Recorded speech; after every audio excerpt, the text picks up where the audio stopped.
आज मी बनवला तमालपत्राचा चहा. आपल्या बागेमध्ये आहे. तेजपत्ता म्हणजेच तमालपत्राचं झाड. 4:30 वाजत आलेत. वेळ झाली आहे चहाची. ही आहेत कोवळी पानं आणि ही थोडी गडद झालेली. हळूहळू ही पिवळी पडत जातात आणि अखेरीस यातले हरितकण पूर्णपणे संपतात आणि मग ही बाजारामध्ये विकली जातात तमालपत्र म्हणून. सध्या काय भाव सुरू आहे तमालपत्राचा? जाणकारांनी सांगा कमेंट्समध्ये हां. आम्ही हीच पानं तोडतो, उन्हात वाळवतो आणि स्वयंपाकात वापरतो. ही आहेत तमालपत्राची फुलं. अशी दिसतात.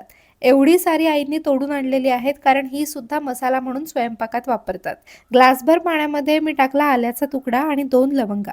तेजपत्त्याची पानं स्वच्छ धुवून घेतली. 2-3 पानं पाण्यात टाकली. चिमूटभर दालचिनी पावडर पण टाकली. पाणी निम्म होईपर्यंत उकळवलं जेणेकरून त्या मसाल्यांचा अर्क पाण्यात उतरेल.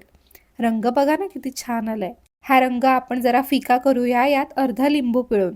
तुम्हाला हवं असेल तर यात मध टाकू शकता, पण चहा थंड किंवा कोमट झाल्यावरच मध टाकायची. बागेत मस्त खुर्ची टाकली आणि घसा शेकत शेकत गरम गरम दालचिनीचा चहा असा एन्जॉय केला ना, आहा, सुख.